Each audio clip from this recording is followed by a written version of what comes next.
गौतम बुद्ध जब भी अपना प्रवचन समाप्त करते, अपने शिष्यों को 3 बार समझाते और कहते कि जाओ अब अपना अपना काम करो।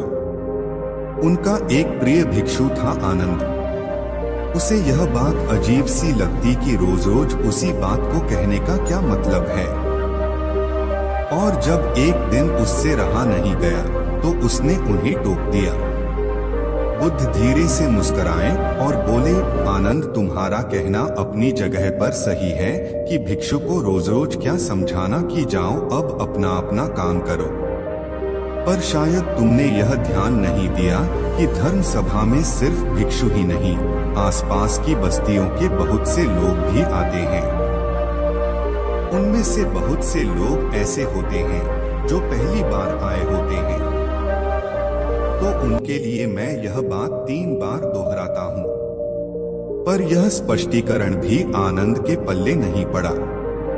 इस पर बुद्ध बोले, आनंद, आज की सभा में जितने लोग बैठे थे उनमें सन्यासी तो बहुत सारे थे, पर एक चोर और एक वेश्या भी थे। कल तुम ऐसा करना कि किसी एक सन्यासी उस चोर और वेश्या से जाकर मिलना और उनसे पूछना कि मेरी बातों का उन्होंने क्या अर्थ ग्रहण किया। यह सुनकर आनंद और आश्चर्यचकित हुआ कि इतने लोगों की भीड़ में बुद्ध ने चोर और वेश्या को एक नजर में कैसे पहचाना। और भला मैं कैसे जानूंगा कि वह चोर और वेश्या कहाँ रहते हैं। बुद्ध उसके मन की बात समझ गए। उन्होंने आनंद को चोर और वेश्या के बारे में बताया और जाकर आराम करने को कहा। आनंद ने जैसे तैसे उत्सुकता में वह रात काटी और अगले दिन सुबह सुबह तहकीकात के लिए निकल पड़ा। सबसे पहले वह एक सन्यासी के घर पहुंचा जो बुद्ध की धर्म सभा में नियमित रूप से आता था। आनंद ने उससे पूछा, रात्रि सभा में बुद्ध ने जो आखिरी वचन कहे कि अब जाकर अपना अपना काम करो, आपने उससे क्या सीखा। इस पर वह भिक्षु बोला, इसमें सीखने वाली क्या बात है। भिक्षु का नित्य कर्म है शाम को ध्यान, अल्प भोजन और विश्राम। मैंने कल भी वही किया। आनंद को पता था कि भिक्षु से उसे यही उत्तर प्राप्त होगा। अत वह मुस्कराया और चोर के घर की ओर चल पड़ा। पूछते पूछते वह चोर के घर पहुंचा। चोर उस समय सो रहा था।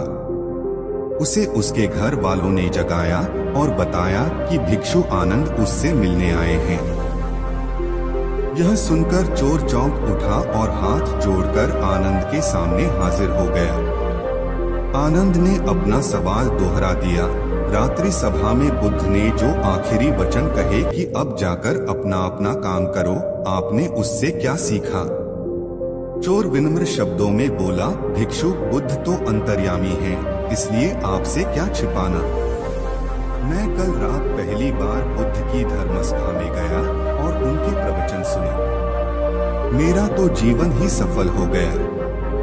बुद्ध के प्रवचन सुनने के बाद मैं उनके कहे अनुसार अपने काम यानी कि चोरी करने निकल पड़ा। और कल इतना तगड़ा माल हाथ लगा कि अब आगे मुझे चोरी करने की जरूरत नहीं पड़ेगी। अब मैं अपना जीवन आराम से काट सकूंगा।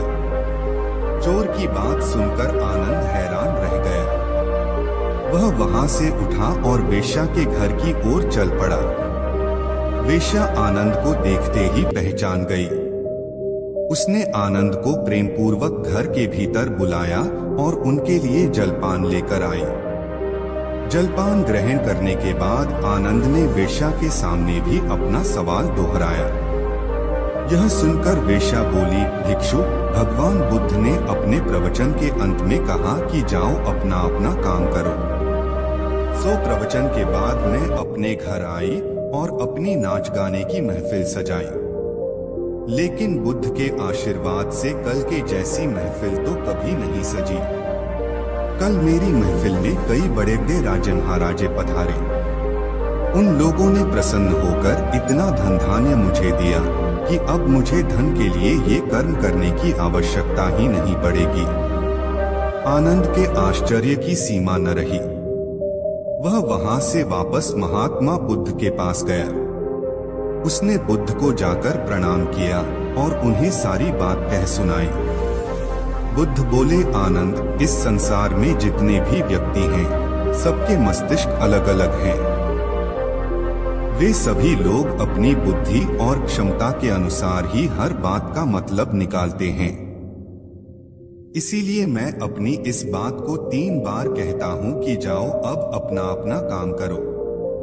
इसके पीछे मेरी सोच यही है कि किसी के समझने में कहीं कोई कमी न रह जाए। लेकिन इसके बाद भी लोग उस बात का मतलब अपने अपने हिसाब से समझते हैं और इसका कोई उपाय भी नहीं है।